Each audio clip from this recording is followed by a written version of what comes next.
നാരായണൻകുട്ടി കലാഭവനിൽ വന്നത് ഓർക്കുന്നുണ്ടോ? 1984. അല്ല, അതിനു മുൻപ് കലാഭവനിൽ വന്നിട്ടുണ്ട്, ഓർക്കുന്നുണ്ടോ? ഓർക്കുന്നുണ്ട്. ഞങ്ങളൊക്കെ ഉള്ള സമയത്ത് സിദ്ദിഖും ലാലും ഒക്കെ ഉള്ള സമയത്ത് എന്നെ ഒരു ഇന്റർവ്യൂക്ക് ക്ഷണിച്ചിട്ടുണ്ട്.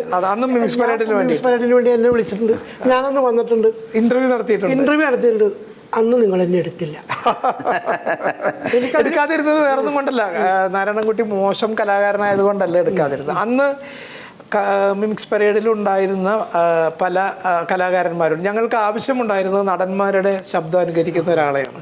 നാരായണൻകുട്ടി വന്ന് പെർഫോം ചെയ്തത് മുഴുവനും ശബ്ദം കാണിക്കാൻ അന്ന് പ്രസാദമുണ്ട്, പിന്നെ ഹ്യൂമറാണ് പിന്നെ ചെയ്തത്, ശബ്ദാനുകരണവും പിന്നെ കോമഡിയുമാണ്. കോമഡി കാണിക്കാൻ അന്ന് ഞാനും ഉണ്ട്, ഇന്നത്തെ ഞാനല്ല, അന്ന് ഞാൻ കൊമഡിയനാണ് കേട്ടോ.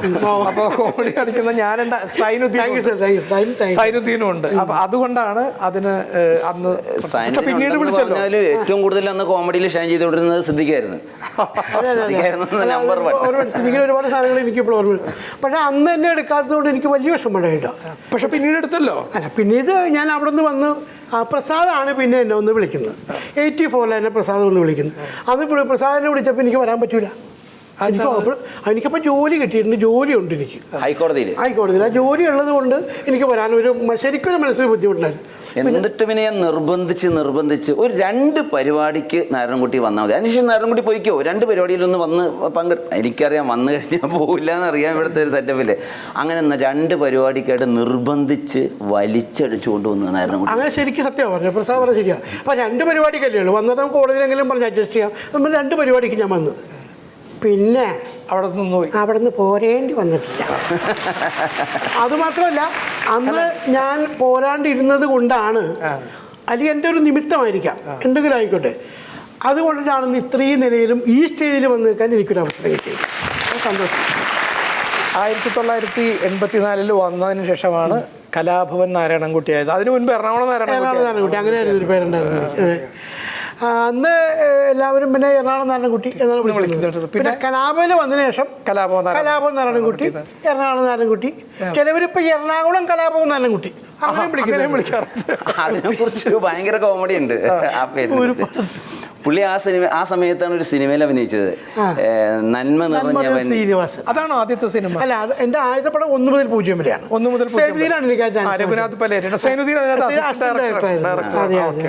അപ്പൊ ആ സമയത്ത് നാരായണൻകുട്ടി ഒരു വീട് വെച്ചു. വീടിന്റെ പണിയെല്ലാം കഴിഞ്ഞ് മതിലൊക്കെ പണിത് കഴിഞ്ഞു. അപ്പൊ അവസാനം നാരായണൻകുട്ടി ഒരാളെ പേരെഴുതാനായിട്ട് നിയോഗിച്ചു. വീടിന്റെ പേരിലെന്ന് നമുക്ക് നാരായണൻകുട്ടിയുടെ പേര് എഴുതാൻ. വീടിന്റെ ഉടമസ്ഥൻ ഞാനാണ്. അപ്പൊ എന്റെ പേരിൽ എഴുതേണ്ടത് അതൊരു സ്ലിപ്പിൽ ഞാൻ എഴുതി കൊടുക്കുകയും ചെയ്തു. പേരെഴുതി കൊടുത്തു. ഇത്ര വലുതാക്കി എഴുതണമെന്നും പറഞ്ഞു. ഈ മതിലെഴുതി കഴിഞ്ഞവൻ എൻ്റെ അടുത്ത് വന്ന് കാശ് വേണമല്ലോ, ഇപ്പം പണി ചെയ്തിട്ടുണ്ടോ ഇല്ല നമുക്ക് നോക്കണമല്ലോ. നമ്മൾ ചെന്ന് നോക്കിയപ്പോ അവൻ മതിലുമ്മ അങ്ങനെ നിറച്ചങ്ങനെ എഴുതി വെച്ചേക്കാണ്.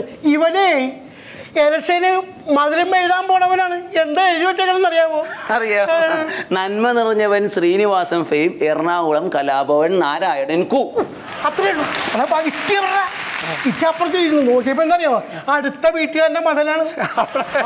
മതിലും തീർന്നു. അതിൻ്റെ അപ്പുറത്തെ മതിലും തീർന്നു. ഇത് കഴിഞ്ഞിട്ട് അവന് കൊടുക്കാനുള്ള കാശ് കൊടുത്തു.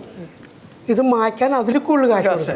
ഇതെല്ലാം കഴിഞ്ഞ് സഹിച്ച് കാശും പോയില്ലെന്ന് പറഞ്ഞ് ഞാൻ വിഷമിച്ചിരിക്കുമ്പോഴാണ് നേരം എടുത്തപ്പോൾ ഇഷ്ടംപോലെ ആൾക്കാർ വന്നേക്കണ്. അതാണ് ചാൻസ് വെച്ച് വന്നേക്കണ്. അപ്പോൾ ഞാൻ പറയടോ, എനിക്ക് തന്നെ ചാൻസിന് വേണ്ടി ഞാനിത് എഴുതിയത്. നിങ്ങളൊരു കാര്യം ചെയ്യും, ഇന്ന് പോയിട്ട് നാളെ കാലത്ത് വാ, നമുക്കെല്ലാം കൂടി പോയി ചാൻസ് ചോദിക്കാം.